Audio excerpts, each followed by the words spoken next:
Hello दोस्तों, कभी notice किया है जिंदगी में जो भी बड़ी बड़ी प्रॉब्लम्स है, रिश्तों की लड़ाइयाँ, बार बार उठने वाला गुस्सा, कंपैरिजन से जलन, अकेले में आने वाली बेचैनी, ये सब ऊपर से अलग अलग दिखते हैं, लेकिन अगर मैं कहूँ इन सब की जड़ एक ही जगह छुपी है, तुम्हारे दिमाग की प्रोग्रामिंग में। सोचो जरा, तुम गुस्से को कंट्रोल करने की कोशिश करते हो, रिलेशनशिप बचाने की कोशिश करते हो, कंपैरिजन छोड़ने की कोशिश करते हो, पर कुछ दिन बाद वही पैटर्न, वही लड़ाई, वही दर्द फिर वापस आ जाता है। तो असली प्रॉब्लम क्या है? गुस्सा, रिश्ता या दुनिया, या वो हिडन सेटिंग जो तुमने कभी देखी ही नहीं, तुम्हारा अपना वो आइडियल वर्जन जो तुमने अपने दिमाग में बना रखा है कि तुम्हें कैसा होना चाहिए, और दूसरा एक्चुअल वर्जन जो तुम्हारी असलियत है, तुम अभी जैसे हो। सच में तुम्हें लगता है कि तुम हो फ्रीडम फॉर द नाउ कि इस दूसरी यात्रा में हम पॉजिटिव सोचने का तरीका नहीं सीखेंगे, और न ही गुस्सा आने पर 10 तक गिनने वाली कोई टिप। हम सीधे वहां जाएंगे जहां तुम्हारे गुस्से, तुम्हारी अशांति, तुम्हारे जस्टिफिकेशन और कंपैरिजन जन्म लेते हैं। अगर आपने फ्रीडम फॉर द नाउ का भाग फर्स्ट मिस कर दिया है तो उसे जरूर देखें, क्योंकि ये भाग अगर आत्मा है तो वो उसका शरीर, इसलिए उस भाग को जरूर देखें। क्योंकि कृष्णमूर्ति की ये जर्नी ऐसे चलती है जहां वो हमें समझाते हैं कि तुम्हें बनाया कैसे गया है, और फिर बताते हैं कि तुम्हारे संघर्ष की जड़ कहाँ है, और फिर उस जड़ का समाधान बताते हैं। अब हम सीधे उस जगह चलेंगे जहाँ गुस्सा सिर्फ गुस्सा नहीं है, बल्कि एक दर्पण बन जाता है, और हर रिश्ता तुम्हारे अंदर चल रही लड़ाई का आईना बनकर सामने आता है। तो आइए शुरू करते हैं। चैप्टर 6, क्या होगा अगर तुम जानो कि तुम्हारे अंदर उठने वाला गुस्सा सिर्फ दर्द से नहीं, बल्कि एक छुपे हुए सुख से भी पैदा होता है। और अगर हर इंसान की जड़ में हमारे अपने ही आदर्श बैठे हो तो सच में दोषी कौन है, दुनिया या हमारा अपना मन? जब हम वायलेंस शब्द सुनते हैं तो हमें तुरंत युद्ध, मारपीट, खून खराबा याद आता है, लेकिन कृष्णमूर्ति इशारा करते हैं एक बहुत ही नाजुक सच्चाई की तरह। हिंसा सिर्फ शरीर से नहीं, विचारों, शब्दों और अंदरूनी रवैये से भी होती है। जब हम किसी को नीचा समझते हैं, जब हम भीतर ही भीतर किसी से नफरत करते हैं, जब हम खुद को ही गालियां देते हैं, मैं बेकार हूँ, मैं निकम्मा हूँ, ये सब भी वायलेंस के रूप में है। और दिलचस्प बात यह है कि हम ये सब करते हुए अपने आप को अक्सर सही भी मानते हैं। और यहीं से सवाल शुरू होता है, आखिर हमारे अंदर इतना टकराव पैदा ही क्यों होता है कि हम खुद से, दूसरों से और दुनिया से लड़ाई में जीने लगते हैं? हिंसा की जड़ में अक्सर एक गहरी टकरार छुपी होती है, जैसा मैं हूँ और उसके विरोध में जैसा मुझे होना चाहिए। और ये संघर्ष 3 तरीके से होता है। फर्स्ट, आइडियल की छड़ी। हमारा मन अपने लिए और दूसरों के लिए पिक्चर परफेक्ट इमेज बना लेता है कि मुझे हमेशा शांत रहना चाहिए, मेरे पार्टनर को हमेशा मुझे समझना चाहिए, मेरे बच्चे आदर्श होना चाहिए, मेरे पेरेंट्स को परफेक्ट होना चाहिए। जैसे ही रियल लाइफ इन इमेजेस से टकराती तो गुस्सा, चिड़चिड़ापन, शिकायत और हिंसा जन्म लेते हैं। Second, justification. और जब विवाद होता है हम तुरंत अपनी तरफ की कहानी बताने लगते हैं। हम कहते हैं मैंने गुस्सा किया लेकिन वो डिजर्व करता था क्योंकि उसने ये गलती की थी, मैंने उस पर चिल्लाया क्योंकि वो समझ नहीं रहा था, मैं ये सब अपने भले के लिए कर रहा हूँ। यानी हम अपने गुस्से और कठोरता को धर्म, प्रेम, अनुशासन, सच्चाई के नाम पर जस्टिफाई कर लेते हैं। Third, condemnation. दूसरों को गलत साबित करने की भूख। हम अक्सर लोगों को लेबल कर देते हैं, वो बहुत सेल्फिश है, वो गंदी सोच वाला है, उससे किसी तरह की भलाई की उम्मीद नहीं की जा सकती। ये लेबल हमें थोड़ी देर के लिए सुपीरियर फील कराते हैं, लेकिन अंदर ही अंदर हमें और ज्यादा अलग थलग कर देते हैं। और ये पूरी प्रक्रिया धीरे धीरे हमारे दिल को कठोर और वायलेंट बनाती जाती है। भले ही हम बाहर से शांत दिखें, सवाल ये नहीं कि हम गुस्सा करते हैं या नहीं, सवाल ये है क्या हमें गुस्से में कोई सूक्ष्म आनंद भी मिलता है? सोच कर देखो, जब तुम किसी पर चिल्लाते हो अंदर थोड़ा ताकत का एहसास आता है। जब तुम किसी को अपने शब्दों से चोट पहुंचाते हो, 1 सेकंड के लिए सही होने की संतुष्टि मिलती। यही वो छुपी हुई खुशी है जो गुस्से और हिंसा को पकड़े रखता है। कृष्णमूर्ति यहाँ पर बहुत ही गहरी बात करते हैं। जब तक हम गुस्से में मिलने वाले सुख को ईमानदारी से नहीं देखते, तब तक हिंसा को छोड़ा ही नहीं जा सकता। सिर्फ ये कहना कि मुझे गुस्सा नहीं करना चाहिए, ये सिर्फ वो आइडियल वर्जन है जो तुमने अपने दिमाग में बना रखा है। लेकिन जब हम सचमुच देखते हैं, हाँ मैं गुस्से में खुद को पावरफुल महसूस करता हूँ, हाँ मुझे दूसरे को नीचा दिखाकर अपने में का सुख मिलता है, तभी अंदर एक दरार बनती जहां से बदलाव की रोशनी आती। हिंसा सिर्फ शारीरिक नहीं है, मानसिक और भावनात्मक भी है। अपने या दूसरों के लिए नीचा सोचना, ताना, तिरस्कार, ये सब बहुत ही सूक्ष्म वायलेंस है। जब आपके आइडियल और एक्चुअल वर्जन के बीच में गैप बढ़ जाता है कि मैं ऐसा हूँ और मुझे ऐसा होना चाहिए, तो हम खुद से और दूसरों से लड़ाई शुरू करते हैं। जस्टिफिकेशन गुस्से को, कठोरता को, कंट्रोलिंग बिहेवियर को मैं सही हूँ कहकर साफ करते रहता है और इसी से वायलेंस चलता रहता है। कंडेमनेशन, दूसरों को लेबल कर देना, हमें थोड़ी देर सुपीरियर महसूस तो कराता है, लेकिन हमारे अंदर सेपरेशन और अकेलेपन को बढ़ाता है। तो इसका समाधान क्या है? इसका समाधान है कि गुस्से से लड़ना नहीं है, गुस्से को जस्टिफाई भी नहीं करना, बस गुस्से के बीच छुपे हुए सुख और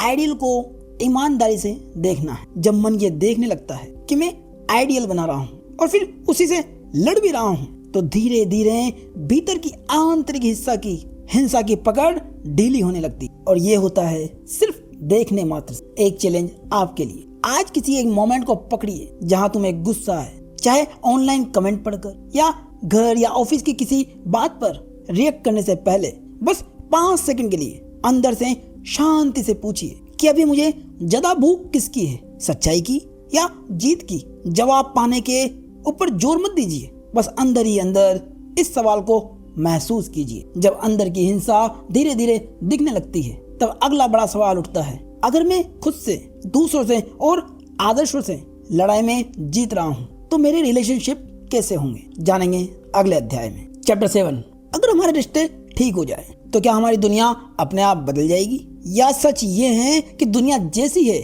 वही हमारे रिश्तों, हमारी सोच और हमारे अंदर के टकराव का आईना है? आमतौर पर हम रिलेशनशिप को बस 2 लोगों के बीच की चीज मानते हैं, पति पत्नी, प्रेमी प्रेमिका, दोस्त, माता पिता और बच्चे।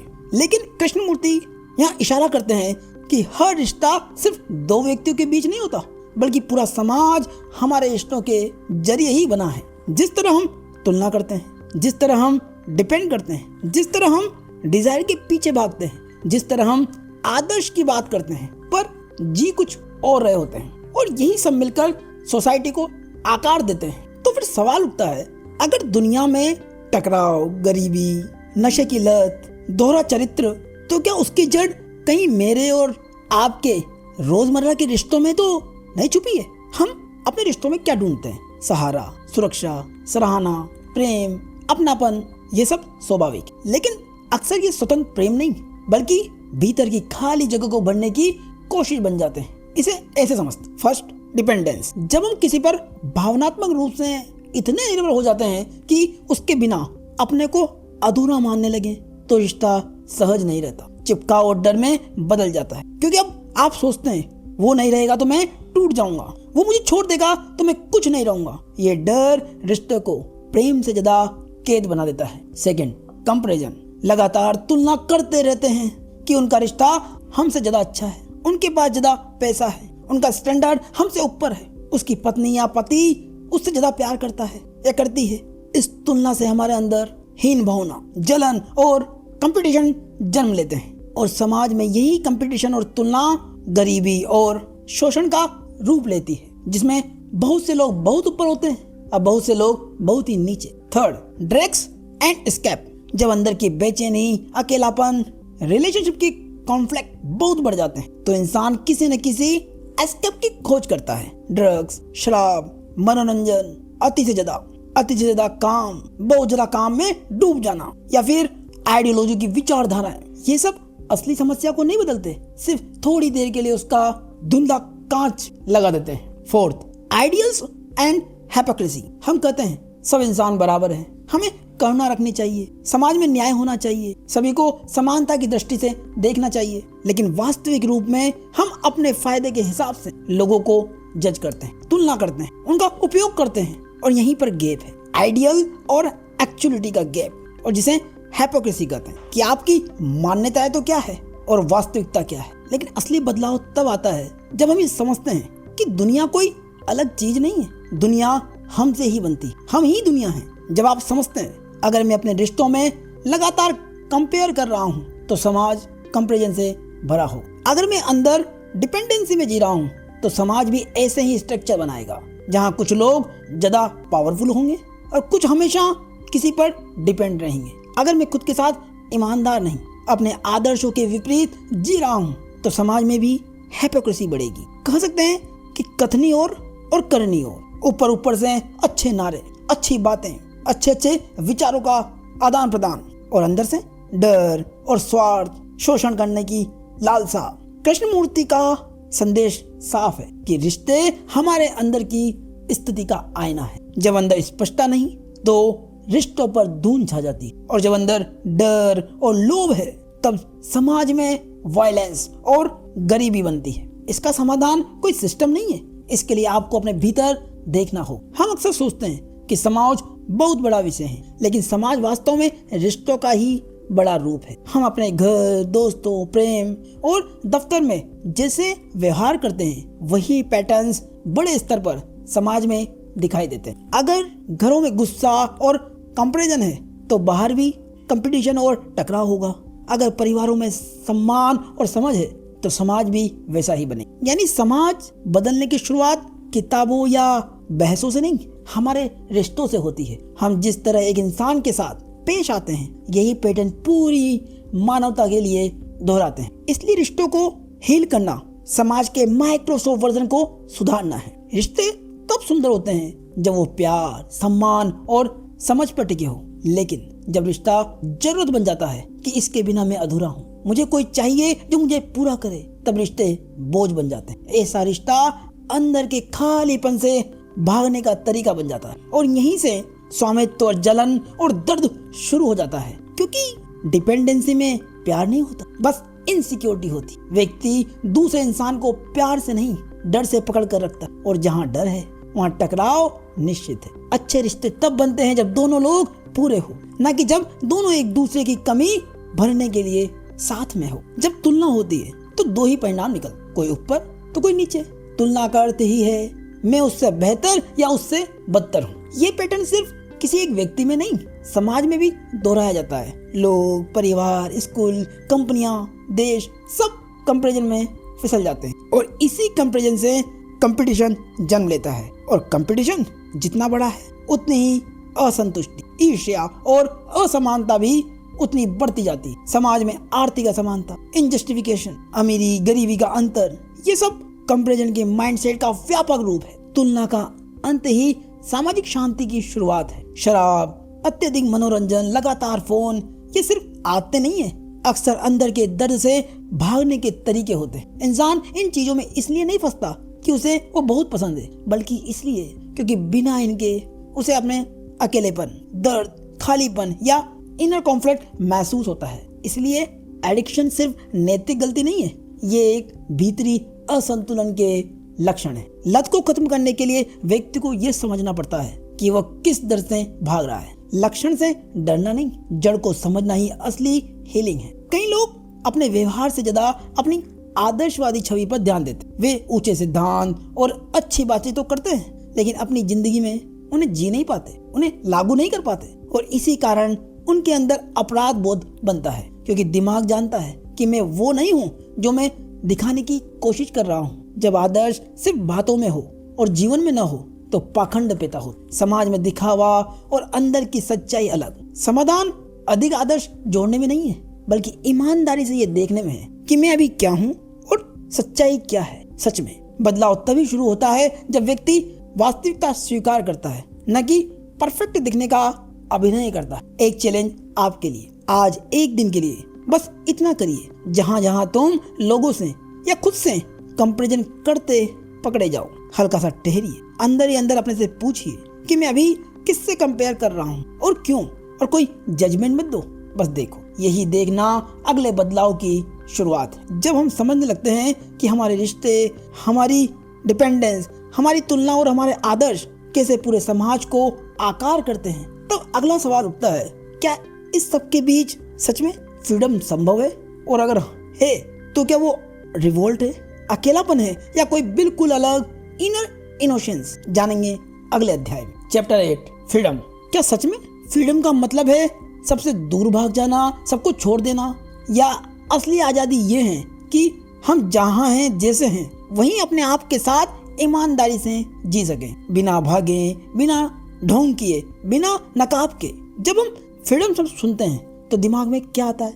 नौकरी छोड़ देना, रिश्ते तोड़ देना, किसी पहाड़ या आश्रम में चले जाना, या समाज से लड़कर विद्रोह कर देना। बहुत से लोग सोचते हैं कि जो दुनिया के नियमों के खिलाफ खड़ा हो जाए, जो सबको ना कह दे, वही सच में फ्री है। लेकिन कृष्णमूर्ति पूछते हैं, अगर तुम बाहर विद्रोह कर रहे हो पर अंदर ही अंदर डर, डिपेंडेंसी, कंपैरिजन और आदतें वही है, तो ये फ्रीडम है या बस नया ड्रामा? या फ्रीडम अकेले रहना है? क्या सिर्फ लोगों से दूर जाना है? या वो आंतरिक स्पेस है जहां बिना किसी रोल के अपने आप के साथ रह सके? आज की दुनिया में विद्रोह बहुत दिखता है। सोशल मीडिया पर गुस्से भरे पोस्ट, सिस्टम के खिलाफ नारे, परिवार या समाज से टकराव, मुझे किसी से कुछ मतलब नहीं वाली एटीट्यूड। ऊपर से ये सब कुछ पावरफुल लगता है, लेकिन सवाल ये है, क्या ये विद्रोह भीतर की समझ से आया है या सिर्फ रिएक्शन है? हम घर, समाज, ऑफिस, रिलेशनशिप से नाराज होकर कह देते हैं, मैं सब छोड़कर चला जाऊंगा, मुझे किसी की जरूरत नहीं। पर अंदर अभी भी स्वीकृति की भूख है, अकेलेपन का डर है, कंपैरिजन की आदत है। इसका मतलब नया रास्ता भी पुराने दिमाग से ही चल रहा है। और बहुत से लोग अकेलेपन को ही गहराई मान लेते हैं, पर अकेलापन दर्द देता है, लेकिन एकांत शांति। अकेलापन और एकांत एक नहीं है। एकांत में लोगों से दूर होने की मजबूरी नहीं है, बल्कि खुद के साथ रहने की क्षमता होती है। अकेलेपन में हम भागना चाहते हैं, जबकि एकांत में हम पहली बार अपने साथ रहना चाहते हैं। जब हम बचपन में थे तो दुनिया को साफ आंखों से देखते थे, बिना किसी लेबल्स, बिना किसी थ्योरीज के। धीरे धीरे समाज की कंडीशनिंग, अच्छे बुरे की धारणाएं, सफलता असफलता का गेम हमारे अंदर से वो इनोसेंस छीन लेते हैं। अंदर से हम भारी हो जाते हैं और फिर हमें अकेले रहना मुश्किल लगता है, क्योंकि हमारे साथ बैठने का मतलब है अपने सारे बोझ के साथ बैठना। इसका एक ही समाधान है, असली फ्रीडम पाने के लिए अपने असली स्टेटस को देखना, बिना भागे, बिना सजाए, बिना जस्टिफाई किए। कृष्णमूर्ति कहते हैं कि समाज से लड़ना ही काफी नहीं है। अगर तुम दूसरों के विरुद्ध जाकर खुद को बहुत ज्यादा विद्रोही समझने लगोगे और उसी पर नया ईगो बना लोगे, तो ये भी एक नया ट्रैप बन जाएगा। क्योंकि असली विद्रोह भीड़ से नहीं, भीतर की भयभीत, भीतर की बनी बनाई सोच से होता है। अकेलापन कोई शांति नहीं है, ये वो स्थिति है जहां तुम अपने को जज के बिना देख सको, अपने जैसी डर, गुस्सा, इच्छा सबको साफ साफ मान सको और फिर धीरे धीरे देख सको कि वो कैसे आते और जाते हैं। और यही आंतरिक देखने का अभ्यास तुम्हें थोड़ा थोड़ा हल्का करना शुरू करती है। और इनोसेंस का मतलब चाइल्डिश होना नहीं है, बल्कि हर मोमेंट को बिना किसी लेबल के लगाए देखना होता है। मानिए कल आपने किसी से झगड़ा किया, आज अगर आप उसे उसी झगड़े की नजर से देखें तो रिश्ता भारी रहेगा। लेकिन अगर आप आज की तरह देखें तो उस रिश्ते को सुधारने की पॉसिबिलिटी खुलती है। जब ऑब्जर्वेशन मेमोरी की गुलामी से थोड़ा थोड़ा मुक्त होने लगे और खुद को जैसा है वैसा स्वीकार करने लगे, यानी मैं जैसा हूँ अभी, उसे ईमानदारी से देखना, नहीं उसे सजाना, न उसे गंदा कहकर नफरत करना, बस देखना। और यहीं से भीतर शांति की असली झलक मिलती है। अब एक चैलेंज आपके लिए, आज सिर्फ 10 मिनट अपने लिए रखिए। कोई मोबाइल नहीं, कोई म्यूजिक नहीं, कोई डिस्ट्रैक्शन नहीं, बस शांत बैठकर अपने से सवाल पूछिए, अभी इस समय मैं अपने आप से किस बात से भाग रहा हूँ? किसी तरह के उत्तर की आशा मत कीजिए, बस ईमानदारी से सुनिए। और यही आंतरिक शांति की शुरुआत है। जब हम ये देखना शुरू करते हैं कि फ्रीडम कोई दूर पहाड़ नहीं, बल्कि अपने भीतर की ईमानदारी है, तो फिर अगला सवाल उठता है, अगर मैं अभी में जीने की कोशिश करूं, तो फिर पास्ट का दुख, फ्यूचर का डर और डेथ का रहस्य कहाँ खड़ा होगा? जानेंगे अगले अध्याय में। चैप्टर 9, टाइम, सोरो और डेथ। जरा सोचो, जो दर्द सालों पहले हुआ था वो आज भी हमें क्यों पकड़ के बैठा है? अगर टाइम, दर्द और मृत्यु को हमने कभी सच में समझा ही नहीं, तो क्या सच में हम जी पाए हैं या बस उनके बीच में झूलते रहे हैं? हम सब कहते हैं समय सब ठीक कर देगा, लेकिन अंदर से हमें पता है कि कुछ जख्म ऐसे हैं जो सालों बाद भी वैसे ही चुभते हैं। बचपन की कोई घटना, किसी अपने की मौत, किसी रिश्ते का टूटना, कोई बड़ी गलती। हाँ, घड़ी का टाइम आगे बढ़ जाता है, लेकिन अंदर का टाइम जैसे वहीं रुक जाता है। और यहीं कृष्णमूर्ति एक बहुत ही गहरा सवाल उठाते हैं। क्या दुख, दर्द सिर्फ इसलिए जिंदा है क्योंकि हम उसे समय दे रहे हैं? यानी क्या पीड़ा अपने आप नहीं चलती, हमें उसे अपनी मेमोरी में बार बार रिप्ले करके, उसे स्टोरेज करके जिंदा रखते हैं? और मृत्यु, जिसके बारे में हम में से ज्यादातर लोग सोचने से भी डरते हैं, क्या मृत्यु सिर्फ एक दिन होने वाली कोई घटना है, या अभी के जीवन के क्वालिटी से भी उसका कोई गहरा रिश्ता है? हमारा मन 3 हिस्सों में फंसा रहता है। फर्स्ट, पास्ट का बोझ जो हो चुका, लेकिन हमारे दिमाग में मेमोरी का वो स्टोर जिसमें इंसल्ट, हार्ट ब्रेक, फेलियर, नुकसान, जब भी कुछ नया होता है या कुछ नया करने जाते हैं, ये पुरानी मेमोरी स्टोर यादें बनकर हमारे सामने आकर खड़ी हो जाती है और कहती है, तुम पहले भी गिर चुके, तुम पहले भी धोखा खा चुके हो, इस बार फिर गिरोगे, फिर धोखा खाओगे। और यहीं से पीड़ा कोई ताजा अनुभव नहीं रहती, बल्कि एक लगातार बैकग्राउंड म्यूजिक बन जाता है पुरानी मेमोरी स्टोर के कारण। सेकंड, फ्यूचर का डर।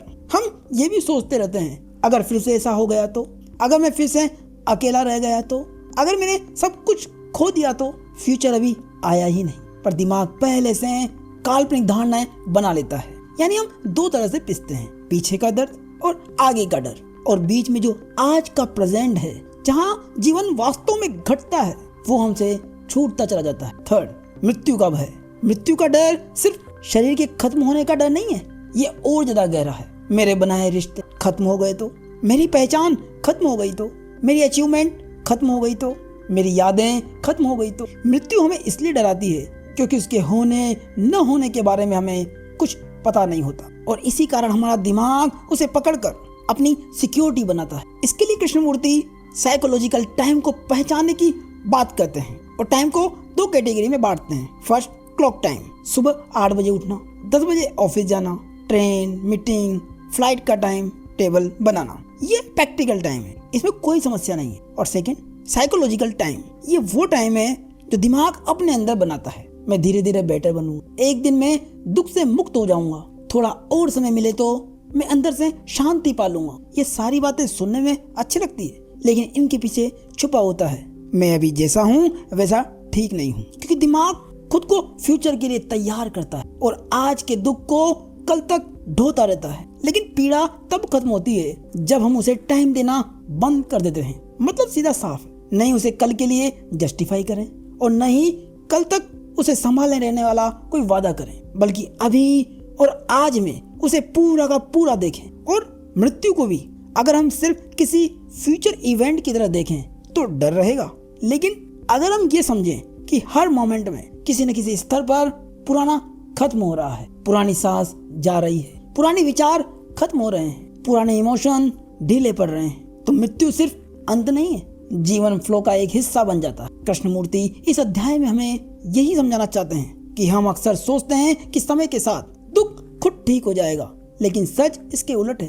दुख जितना टाला जाता है उतना अंदर जमा होता जाता है, उसे दबाया जाता है, उसे महसूस नहीं किया जाता, तो फिर वो बाद में एंजाइटी, स्ट्रेस, इनसिक्योरिटी या गुस्से के रूप में बाहर आता है। इसलिए दुख से भागने की जगह उसे आज, अभी, इस पल पूरा का पूरा महसूस करें। दर्द को बदलने की कोशिश ना करें, बस उसे देखें। जितनी ईमानदारी से हम दुख को देखते हैं, वो उतनी ही जल्दी अपनी ताकत खो देता है। दुख से भागकर नहीं, दुख को देखकर हीलिंग होती। पुरानी यादें आना बुरी बात नहीं है, दिमाग स्वाभाविक रूप से यादों को वापस लाता, लेकिन समस्या तब शुरू होती है जब हम याद आते ही वही पुरानी कहानी दोहराना शुरू कर देते हैं। मेरे साथ ये गलत हुआ, मैं बेचारा हूँ, मेरी किस्मत खराब है। यही सेल्फ बिहेवियर बार बार दुख को बढ़ाता है। जब अगली बार पुरानी यादें आए, बस ऑब्जर्व करें और देखें कि दिमाग फिर कहानी बना रहा है। यादों को देखें, लेकिन कहानी को मत दोहराएं। इससे दिमाग की आदत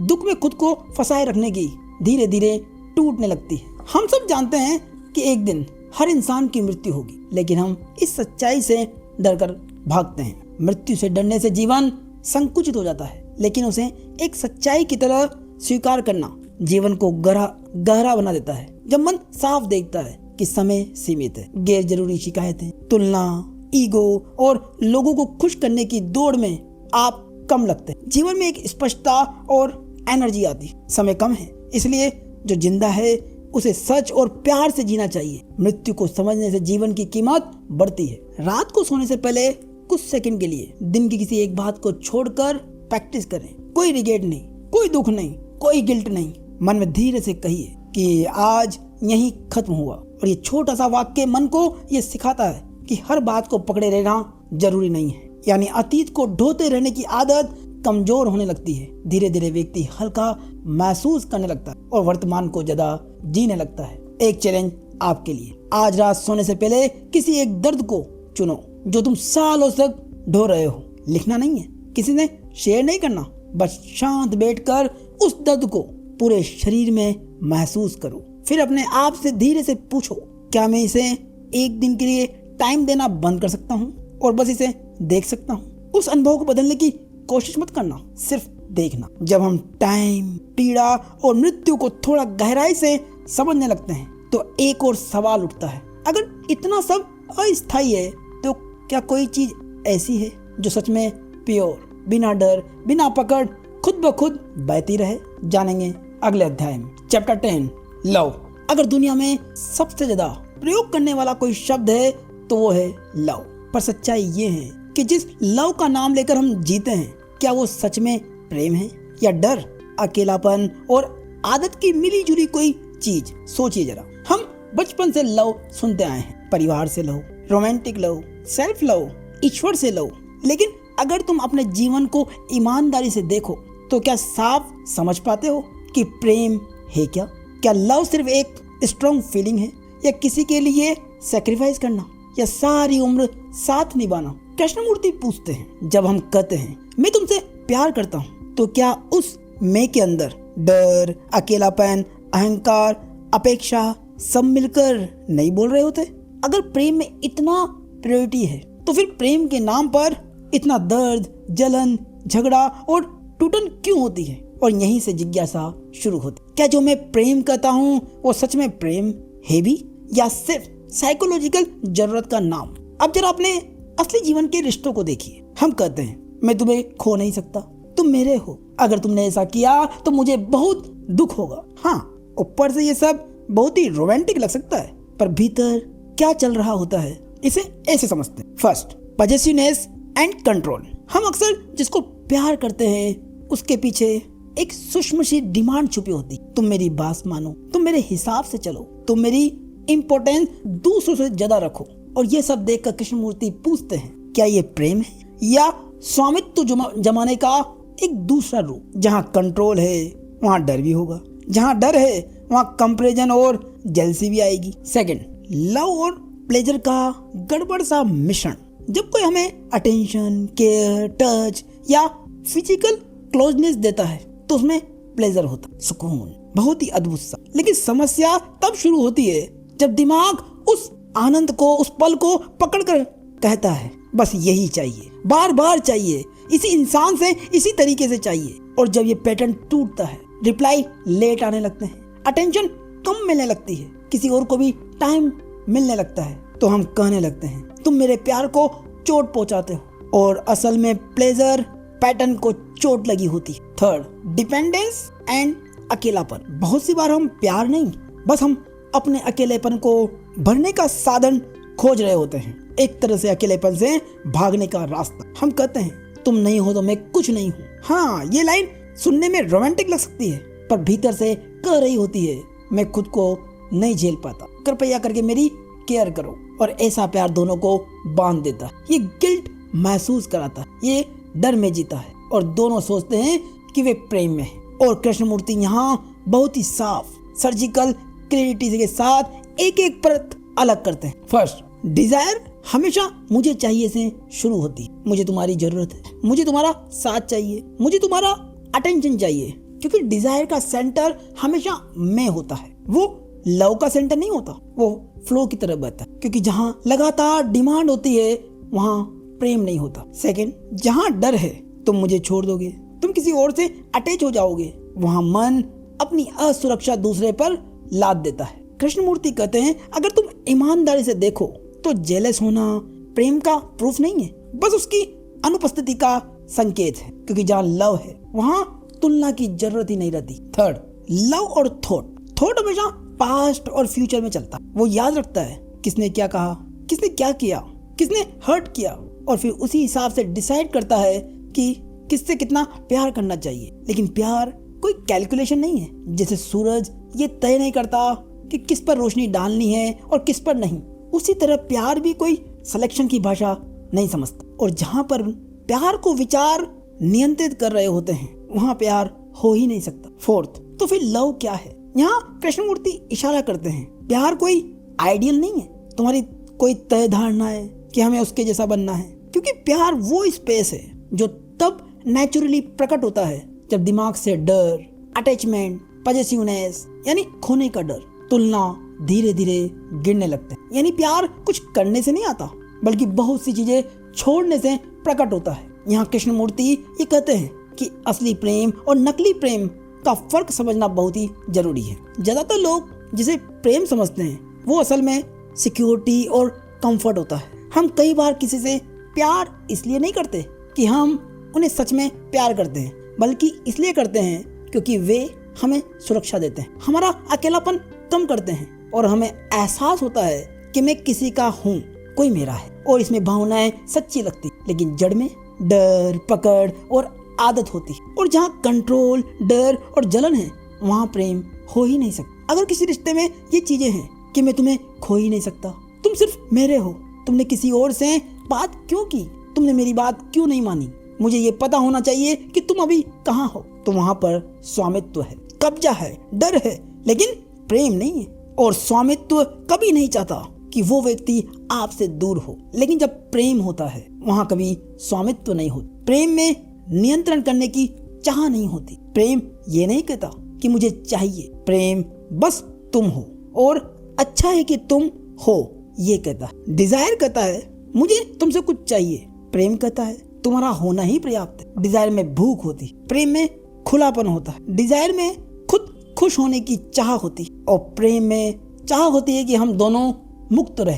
प्रेम हमेशा अभी में होता है। विचार हमेशा पास्ट और फ्यूचर में घूमते रहते हैं, लेकिन प्रेम सिर्फ अभी में होता है। क्योंकि प्रेम कोई याद नहीं है, कोई डर नहीं है, कोई डिमांड नहीं है। प्रेम वर्तमान क्षणों का अनुभव है। जब डर कम होता है, पकड़ कम होती है और स्वामित्व घटता है, प्रेम अपने आप उभरता है। प्रेम को बुलाना नहीं पड़ता, बस दीवारें हटानी होती। और जहाँ प्रेम होता है वहाँ रिश्ते कैद नहीं, यात्रा होती। जब दो लोग एक दूसरे को स्वतंत्र व्यक्तियों की तरह देखते हैं, जब रिश्ता एक बंधन नहीं होता, एक सुंदर साझेदारी बन जाता है, वहाँ पकड़ नहीं होती, वहाँ जबरदस्ती नहीं होती, वहाँ दिल बहुत ही हल्का होता है। दोनों की ग्रोथ साथ साथ होती है। इस अध्याय का मूल यही है कि रिश्तों में मांग कम और उपस्थिति ज्यादा लाओ। हर समय ये मत सोचो कि तुम मेरे लिए क्या कर रहे हो, तुम मुझे कितना प्यार दिखाते हो, तुम मुझे अपने प्यार का प्रूफ कब दोगे।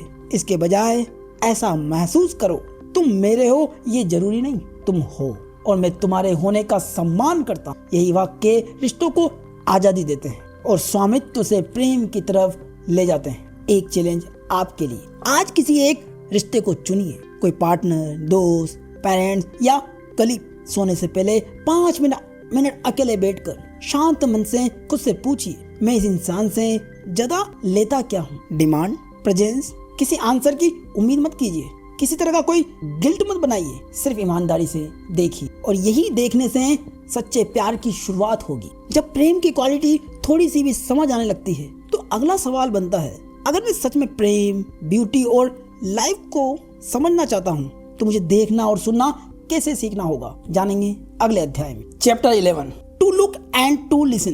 कभी सोचा है हम सच में चीजों को देखते कितना है और अपने दिमाग के बनाए हुए मीनिंग को उन पर चढ़ाते कितना है। और जो आवाजें हम रोज सुनते हैं, क्या हम उन्हें सुनते हैं या सिर्फ अपने ही दिमाग का शोर सुनते रहते हैं। और देखना और सुनना ही सही ना हो तो क्या हम सच में जिंदगी को भी जी रहे हैं या बस उसके बारे में सोच रहे हैं। कृष्णमूर्ति यहाँ पर बहुत ही सीधा सा सवाल रखते, देखना और सुनना क्या सिर्फ आंख और कान का काम है या पूरे मन की गुणवत्ता पर निर्भर है। हम रोज हजारों चीजें देखते हैं, चेहरे, पेड़, स्क्रीन, बिल्डिंग, न्यूज और खुद की कांच वाली इमेज। पर जरा रुक कर सोचिए, जब तुम किसी को देखते हो क्या तुम उसे सिर्फ देखते हो या उसके बारे में अपनी राय को देखते हो, जब तुम किसी की बात सुनते हो, तो क्या तुम सिर्फ उसे सुनते हो या सिर्फ जवाब बनाने के लिए इंतजार करते रहते हो कि ये कब रुके और मैं अपना जवाब दूं? सच्चा देखना सुनना एक तरह की निर्मल जागरूकता है, जिसमें न कोई तुलना होती है,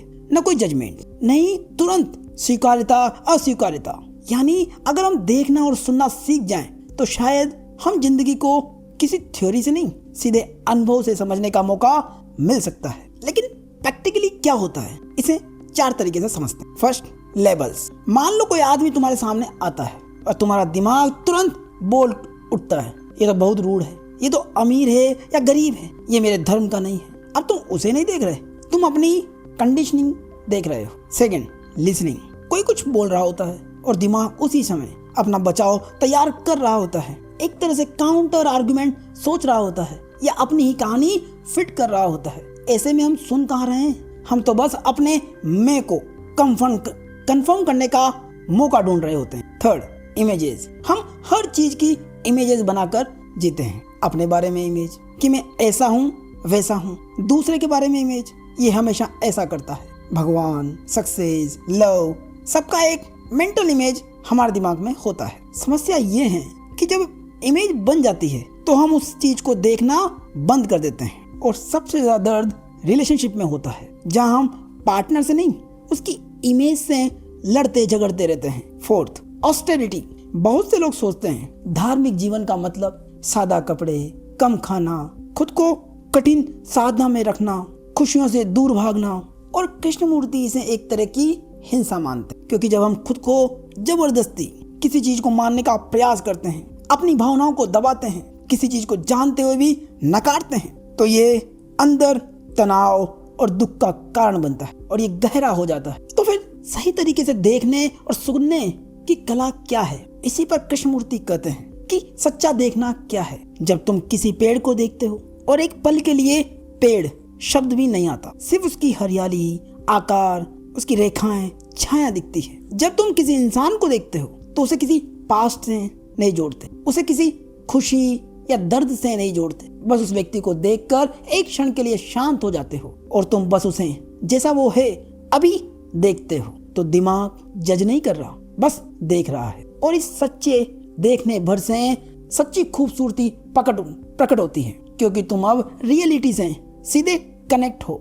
उसी तरह से सच्चा सुनना तब होता है जब तुम अंदर से ये कहना बंद कर देते हो, मैं पहले से जानता हूँ ये गलत है, मुझे विरोध करना है, और सिर्फ तुम सुनते हो। शब्द ही नहीं, शब्द के पीछे की भावना भी सुनते, समझते हो। आंखों का कंपन, आवाज का कंपन, ऐसी लिसनिंग में दूसरा इंसान पहली बार सच में सुना हुआ महसूस करता है, और तुम्हारे अंदर भी शांत क्लैरिटी खुलती है, क्योंकि दिमाग रिएक्ट नहीं, ऑब्जर्व कर रहा है। कृष्णमूर्ति के लिए कला सिर्फ पेंटिंग, म्यूजिक या पोएट्री नहीं है, बल्कि जीवन को पूरी सेंसिटिविटी के साथ जीने की कला है। ब्यूटी का मतलब सिर्फ चेहरे, कपड़े, डेकोरेशन नहीं, बल्कि वो ऑर्डर है जो एक शांत, साफ, ईमानदार मन से आता है। ऑस्टेरिटी का मतलब सिर्फ सेल्फ टच नहीं, बल्कि इनर अध्यात्म है, जहाँ दिखावा कम होता है, सम्मान की भूख कम होती है, दिमाग अननेसेसरी बिखराव से मुक्त होता है। जब हम देखना और सुनना सीखते हैं बिना किसी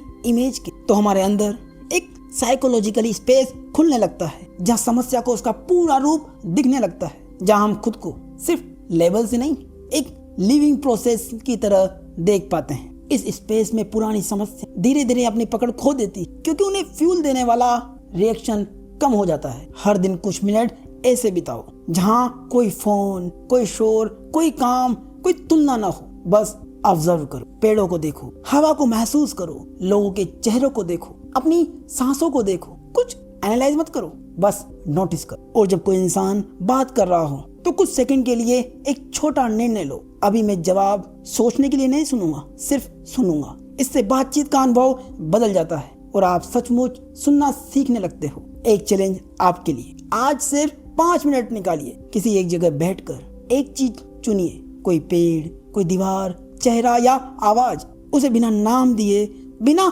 अच्छा बुरा कहे, बस देखिए और सुनिए। अगर दिमाग लेबल लगाए तो हल्के से नोटिस करें, फिर से उसी ऑब्जेक्ट पर लौट आइए। शायद तुम्हें पहली बार सिर्फ देखने और सुनने का स्वाद मिले।